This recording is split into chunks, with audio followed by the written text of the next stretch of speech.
The battle for the 250SX East Championship is only just beginning, with just one round completed so far.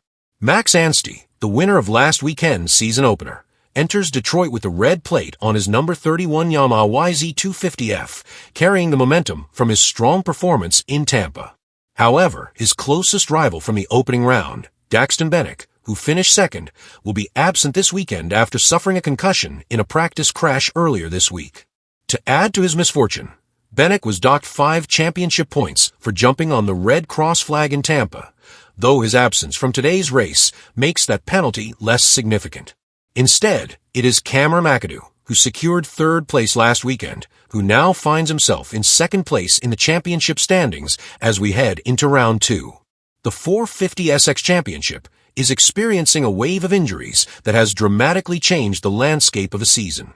Jet Lawrence had already exited the series after Glendale due to a knee injury requiring surgery, and now 2 more factory riders have joined the growing list of sideline stars. Eli Tomac has suffered a broken left fibula, while Hunter Lawrence is out with a torn labrum in his shoulder. Both injuries require surgery, meaning their Supercross seasons are officially over. Meanwhile, Malcolm Stewart arrives in Detroit riding a wave of momentum after securing his first ever 450SX victory last weekend in Tampa. His confidence is at an all-time high, and with several top contenders now out of the picture, he could be in a prime position to make a serious championship push. In free practice, the 250SX class saw championship leader Max Anstey set the fastest lap time in Group A, ahead of Tom Vial and Chance Hymas.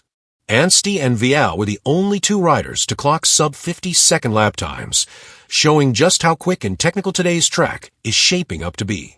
Over in the 450SX class, last week's winner Malcolm Stewart carried his speed from Tampa into free practice, topping the charts in Group A.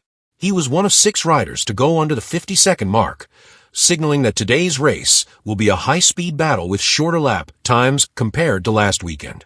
The first official qualifying session saw intense competition in both classes. In the 250SX class, Levi Kitchen was the first rider to claim the top spot on the leaderboard, showing strong pace early on. The track in Detroit is proving to be highly technical, with multiple line choices in the rhythm sections and several key passing zones. Cameron McAdoo quickly slotted into second place, determined to challenge Kitchen for the fastest time. However, as the session wound down, it was Max Anstey who once again showcased his speed, laying down the fastest lap to secure the top spot in Session 1. Kitchen held on to second, followed by McAdoo in third, with Tom Vial in fourth and R.J. Hampshire rounding out the top 5. In the 450SX class, Cooper Webb was the first rider to take control of the leaderboard, setting the pace early on. However, his time at the top was short-lived as his teammate, Justin Cooper, posted an even faster lap. Right behind them were Chase Sexton and Malcolm Stewart, both looking fast and aggressive on the Detroit track. As the session progressed, Stewart managed to edge into the lead, proving once again that he is a serious contender for another podium finish. However, in the closing moments, both Sexton and Webb put in blistering laps, overtaking Stewart to finish the session first and second, respectively. With qualifying times this tight, and the track offering multiple line options, today's racing action is set to be thrilling. The absence of key contenders opens the door for new names to step up, and with Malcolm Stewart riding with confidence and Cooper Webb looking strong, the battle for supremacy in Detroit is just getting started. In the combined qualifying session for the 250SX class, Tom Vial initially set the pace, taking control at the front of the pack early on. However, his lead was short-lived as the Kawasaki duo of Levi Kitchen and Seth Hamaker made their moves, pushing their way into the top 2 positions. Kitchen, who had already shown impressive speed in the first session, continued to refine his lines and ultimately secured the fastest time of the day, earning the all-important first gate pick for the night show. Max Anstey also improved his lap time from the earlier session, but despite his efforts, he remained in third place on the overall leaderboard. Meanwhile, Chance Hymas put in a solid performance, finishing 8th in the session. Although not at the top of the charts, Hymas looked smooth and confident on the track, showing potential for a strong race ahead.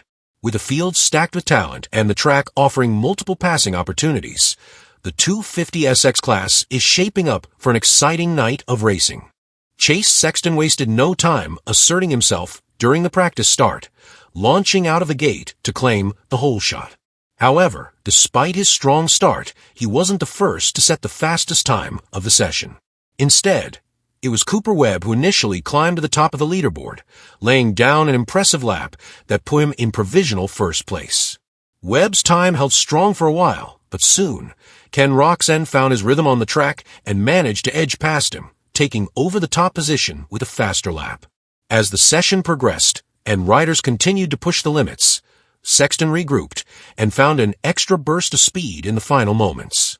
On his last flying lap, he executed a nearly flawless run, reclaiming the top spot and securing the title of fastest qualifier for the day.